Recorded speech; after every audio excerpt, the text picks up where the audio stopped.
এইখানে তো দাদির কবর ডালিম গাছের তরে, 30 বছর ভিজে রেখেছে দুই নয়নের জলে।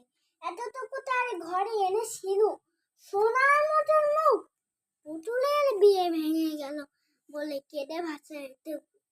এখানে ওখানে ঘুরিয়া ফিরিতে ভেবে হইতাম সারা সারা বাড়ি বলি, এত সোনার মুখ ছড়াইয়া দিল সোনালি উষা সোনামুখ তাহার আমার নয়নে ভরি। নাঙ্গল লইয়া খেতে ছুটিলাম গায়ের ওপার ধরি, যাইবার গায়ে ফিরে ফিরে তারে দেখে লইতাম কত। এ কথা লইয়া ভাবি সব বড় তামাশা করিত।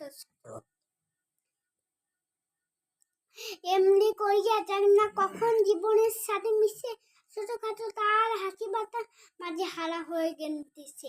বাপের বাড়িতে যাইবার কারে কইত দরিয়া পা, আমারে দেখিতে যায় কিন্তু জান তরিকা। শাপলা তরমুজ বেশি পয়সা করে পুতির মালা 100 রানিতে কখনো হতো না দেরি। রেল পয়সা তামাক এবং মাঞ্জত গাতে সন্ধ্যাবেলা ছুটি যাইতাম শ্বশুর বাড়ির বাড়ি। হেসো না শোনো দাদু, সেই তামাক মাজন পেয়ে দাদিরা তোমার কত খুশি হতো দেখতি জটিছে। নাত নেড়ে কইতো হাসিয়া, এতদিন পরে এরে পটবানে যে আমি হেতায় কেনে মরি হাঁচি চলে।